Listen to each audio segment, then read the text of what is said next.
ओर बाढ़ की भयंकर स्थिति थी। लोग बारिश की वजह से डूब रहे थे और राज्य का पूरा शहर डूब चुका था। ऐसा लगता था कि अब इस राज्य में ज्यादा दिन रहना उचित नहीं है। इसलिए विनोद काम की तलाश में राज्य से बाहर निकल जाता है। विनोद राजा वीर सिंह कहता है, महाराज, मेरा नाम विनोद है, दूसरे राज्य से आया हूं। हमारे राज्य में बारिश की वजह से बाढ़ आ गई है। पूरा शहर डूब गया है, लोगों के कारोबार बंद हो गए हैं। अगर मुझे आपके पास कुछ काम मिल जाएगा तो बहुत कृपा होगी, जिससे मेरा परिवार चल सकेगा। राजा ने उसकी हालत देखकर कहा,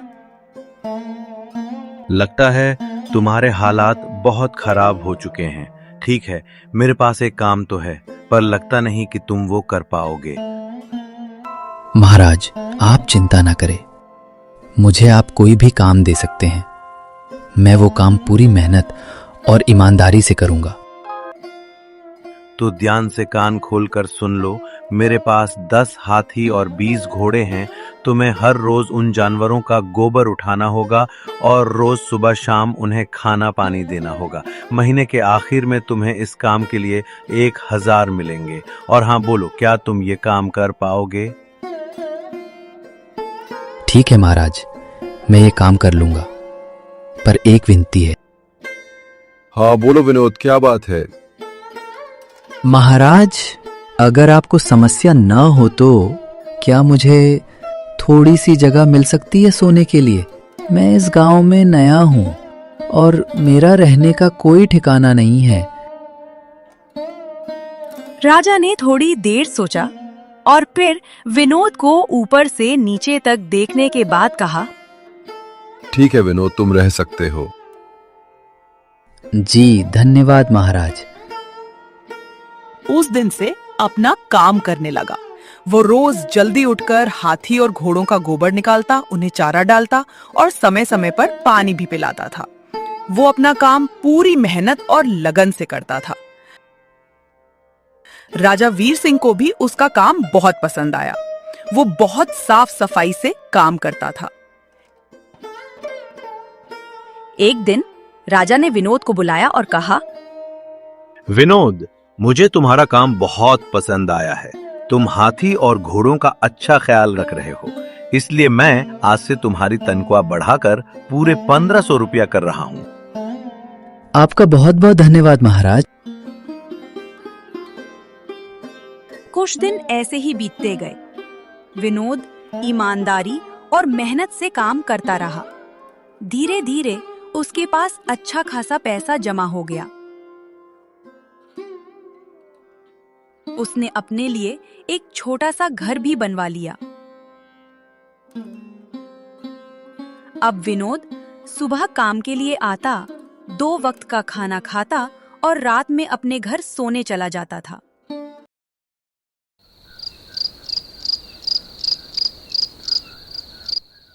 कई साल ऐसे ही बीत गए।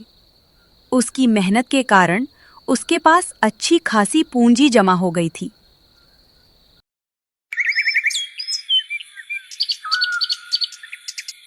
और एक दिन विनोद महाराज से मिला और उसने अपनी चिंता जाहिर की। महाराज, आजकल चोरी की समस्या बहुत बढ़ गई है और मेरे पास कुछ रुपए भी जमा है जो मैंने अपने घर में रखे हुए हैं, पर मुझे उन पैसों के चोरी की चिंता हो रही है। आपको पता है कि मैं दिन भर आपके पास ही काम करता हूँ और सिर्फ रात में ही घर सोने जाता हूँ, इसलिए मुझे रोज उन पैसों की चोरी की चिंता रहती है। हाँ विनोद, तुम बात तो बिल्कुल सही कह रहे हो।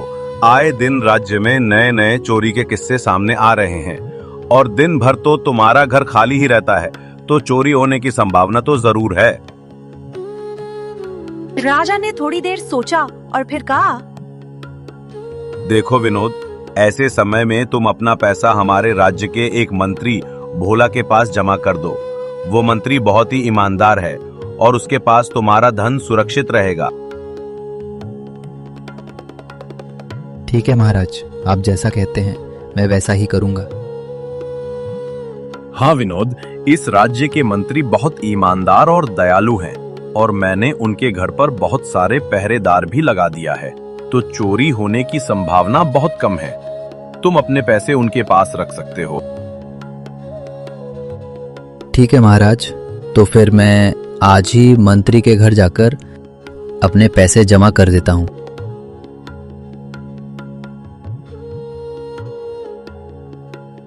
उस दिन विनोद मंत्री से बात करने उसके घर चला गया। जैसे ही वो अंदर जाने लगा, एक पहरेदार ने उसे रोक दिया। कहाँ अंदर आए जा रहे हो? वहीं रुक जाओ। जी, मुझे महाराज ने भेजा है, मैं मंत्री से मिलने के लिए।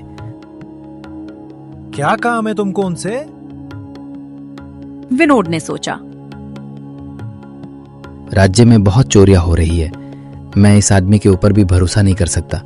मैं इसे नहीं बताऊंगा कि मैं पैसा जमा करने आया हूं। नहीं, मैं सिर्फ ये बात मंत्री को ही बता सकता हूं, और अगर तुमने मुझे नहीं जाने दिया तो ये बात राजा तक पहुंच दी जाएगी और राजा की बात न मानने के जुर्म में तुम्हारा कत्ल कर दिया जाएगा। बाहर खड़ा सिपाही यह बात सुनकर डर की वजह से विनोद को अंदर आने की जिम्मेदारी दे दी। अच्छा ठीक है, तुम अंदर जा सकते हो। नमस्ते मंत्री जी, मैं विनोद राजा के यहाँ काम करता हूँ। कुछ साल पहले ही मैं दूसरे राज्य से यहाँ आया हूँ। अच्छा विनोद, बोलो तुम्हारी क्या समस्या है? क्या काम है मेरे पास? मंत्री जी, मैं सालों से महाराज के पास काम कर रहा हूँ और मैंने कुछ रुपए भी जमा कर लिए हैं, पर बात यह है कि राज्य में चोरी की समस्या बहुत बढ़ गई है, तो मुझे अपने रुपए घर में रखने से डर लग रहा है। अच्छा, कितने रुपए जमा किए हैं तुमने? मंत्री जी, यही कोई 12,000 रुपए होंगे मेरे पास। वाह, ये तो बड़ी रकम है। विनोद ने कहा। मैंने आपकी ईमानदारी के बारे में लोगों से बहुत सुना है, इसलिए मैं अपनी रकम आपके पास कुछ वक्त के लिए रखने आया हूं। मंत्री ने मुस्कुराते हुए कहा। हाँ विनोद, तुमने बिल्कुल सही सुना है। तुम्हारी रकम मेरे पास पूरी तरह से सुरक्षित रहेगी। तुम अब चिंता ही छोड़ दो, मैं सब देख लूंगा। मेरे घर के बाहर इतने सिपाही है कि चोर तो क्या, चोर का आप भी यहां नहीं आ सकता। अब तुम अपने पैसे की चिंता छोड़ दो, अब वो मेरी जिम्मेदारी है। विनोद ने अपने पैसों की थैली मंत्री को दे दी। ये पूरे 25,000 रुपए हैं, आप गिनकर देख लीजिए। गिनने की क्या जरूरत है? तुम तो महाराज के आदमी हो, मुझे तुम पर पूरा विश्वास है। मंत्री जी, आपका बहुत बहुत धन्यवाद। अब मुझे चोरों का कोई डर नहीं है, क्योंकि मेरे पैसे सुरक्षित हाथों में हैं। अरे विनोद, कोई बात नहीं, धन्यवाद तो मुझे बोलना चाहिए, जो तुम मेरे पास आए अपनी रकम रखने। जमींदार ने मन ही मन सोचा। अरे बाप रे, 12,000 रुपए, ये तो बहुत बड़ी रकम है। इतनी बड़ी रकम तो सिर्फ मेरे हाथों में अच्छे लगेंगे। विनोद अपने पैसे मंत्री को देकर अपने घर चला गया। ऐसे ही विनोद ईमानदारी और मेहनत से राजा वीर सिंह के यहाँ काम कर रहा था। देखते ही देखते 3 साल बीत गए। एक दिन विनोद ने सोचा, अब बहुत साल हो गए हैं महाराज के यहाँ काम करते हुए। मंत्री जी के पास मेरे पैसे जमा हैं, पर मैं सोच रहा हूँ कि खुद की जमीन लेकर उस पर मेहनत करूं, तभी मैं बड़ा आदमी बन सकता हूं। अब जो मेरे पास थोड़े पैसे हैं और जो मंत्री के पास कुछ पैसे जमा हैं, वो सब इकट्ठा करके घर बनाने के लिए जमीन ले लेता हूं। ये सोचकर वो अगले दिन मंत्री के पास चला गया। मंत्री जी, मैं अपने रुपए वापस लेने आया हूं। आपके पास मैंने 12,000 रुपए दिए थे संभालने के लिए। अरे भाई, मैंने पहचाना नहीं आपको। वैसे कौन हो आप? अरे मंत्री जी, मैं विनोद हूं। पिछले साल मैंने आपको पैसे संभालने के लिए दिया था, याद आया कुछ? मंत्री ने अनजान बनने का नाटक किया और कहा,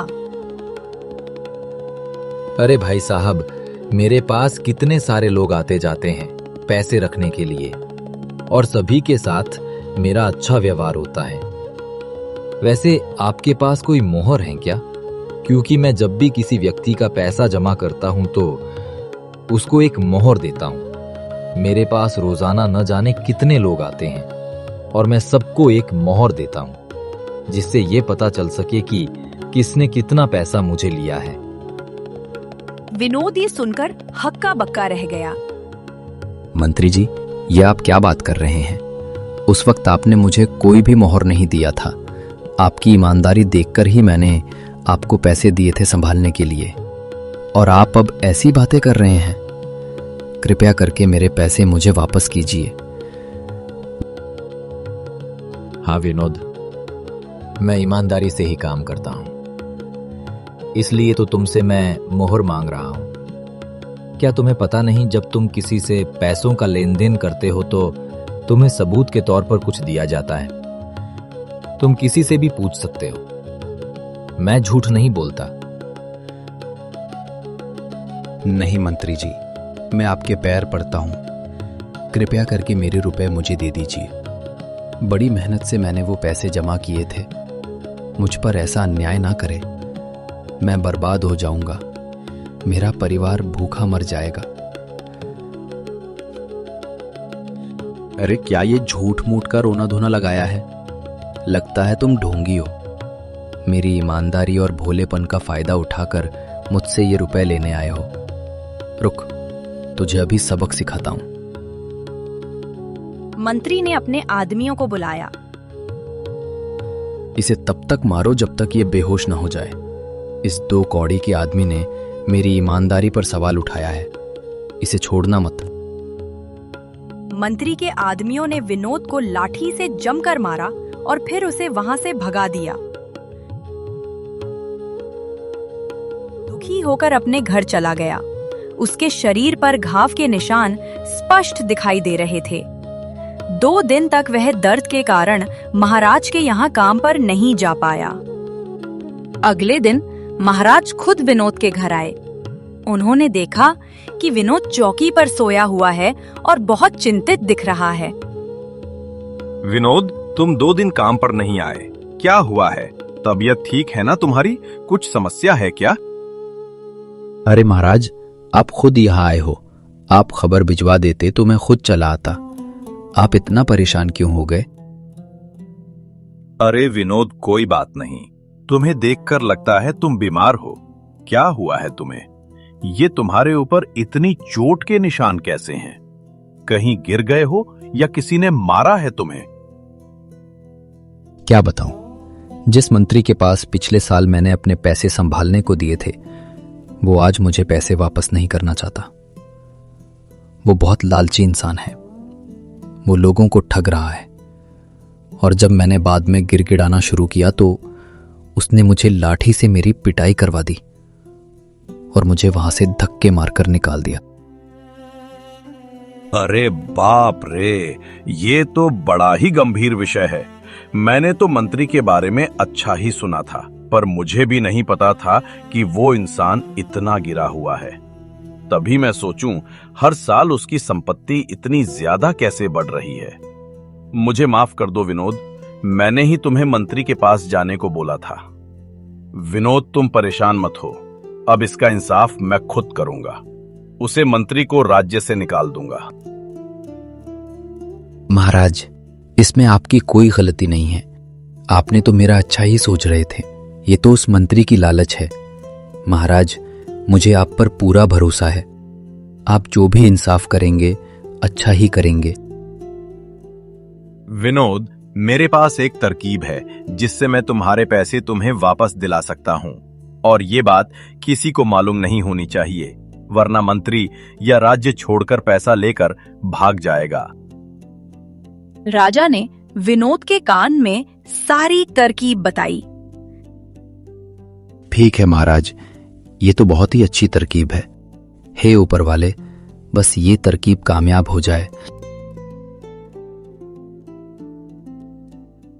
अगले दिन महाराज वीर सिंह ने मंत्री की परीक्षा लेने के लिए उसको दरबार में बुलाया और उससे कहा, हमारे राज्य के कुछ गांव ऐसे हैं जहां पर बेचारे गरीबों को पानी नहीं मिल पाता, और उनकी समस्या दूर करने के लिए मैं ये काम देता हूं कि हर गांव में 3-3 पानी के कुएं खुदवाए जाए और वहां पर 2-2 बाल्टी रखी जाए, जिससे हमारे राज्य के गरीब मजदूर लोगों को पानी आसानी से मिल सके।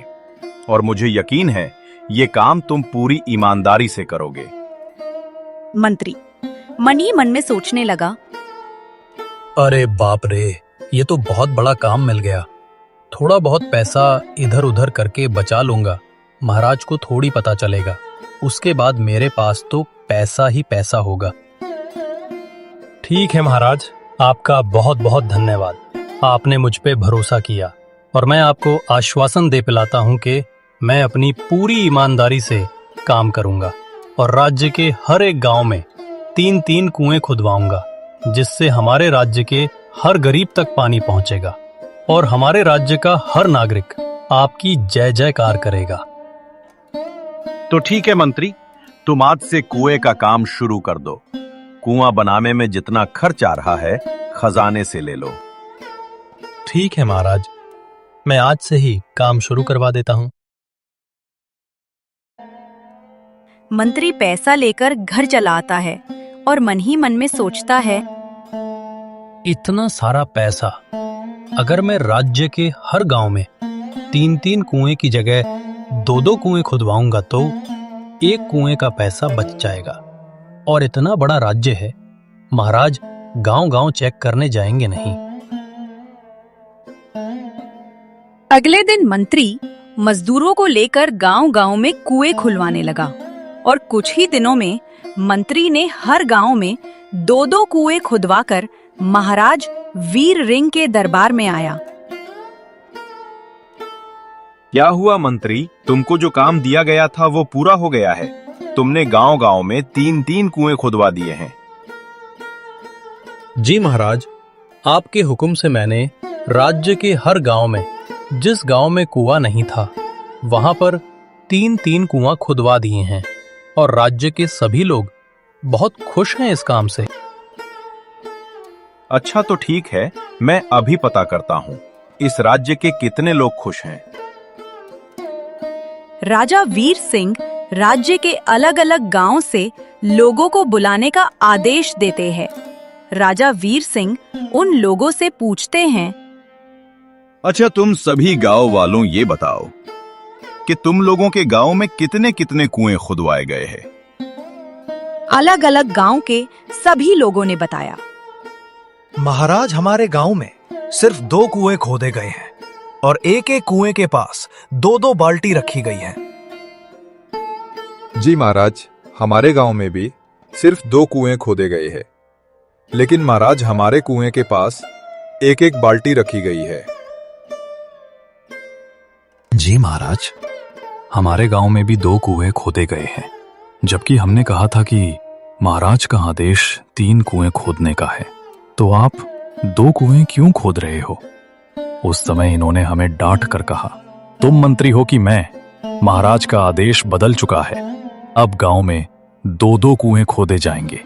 और महाराज, हमारे गांव में कोई नई बाल्टी भी नहीं रखी गई, गांव के ही लोगों से लेकर कुएं के पास बाल्टी रखा गया है। क्या मंत्री, ये लोग क्या कह रहे हैं? क्या तुमने इसी तरह ईमानदारी से काम किया है? मंत्री समझ जाता है कि पकड़ा जा चुका है, अब और झूठ नहीं बोल सकता, बचने का कोई रास्ता नहीं है। वह राजा वीर सिंह के कदमों में गिरकर रोने लगता है। इसी समय राजा के दरबार में विनोद भी आ जाता है और कहता है, महाराज, कुछ वर्ष पहले आपने कहा था, मंत्री के पास पैसा जमा करने के लिए। मैंने इनके पास पूरे 12,000 जमा कर दिया। मेरा 12,000 ले लिया, लेकिन मांगने पर कहता है तुम्हारे पास कोई सबूत नहीं है कि मैंने तुम्हारा पैसा लिया है। इसने मुझे बहुत मारा और अपने घर से भगा दिया।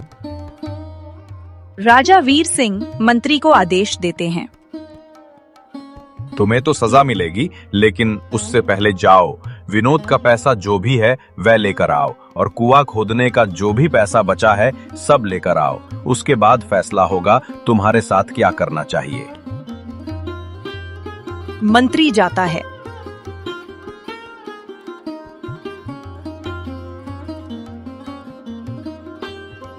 जितना भी पैसा रखा होता है वह सब लेकर आता है। राजा वीर सिंह अपनी सिपाहियों को बुलाता है और कहता है, सिपाहियों, मैं तुम्हें आदेश देता हूँ, ले जाओ इस बेईमान दुष्ट मंत्री को, इसको उम्र भर के लिए कैद कर दो। राजा वीर सिंह विनोद से कहता है, विनोद ये लो तुम अपने पैसे। विनोद तुम एक मेहनती और ईमानदार इंसान हो। हमारे राज्य का मंत्री पद खाली है और मैं चाहता हूं कि तुम हमारे राज्य के एक मंत्री बनो, और मुझे यकीन है तुम अपनी पूरी ईमानदारी से काम करोगे। ठीक है महाराज, आप कहते हैं तो मैं मंत्री पद को संभालने के लिए तैयार हूँ।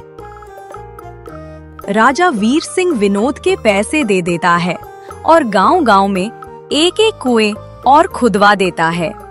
तो बच्चों, हमें इस कहानी से यह सीखना चाहिए कि हमें जो भी काम करना चाहिए अपनी पूरी ईमानदारी से करना चाहिए।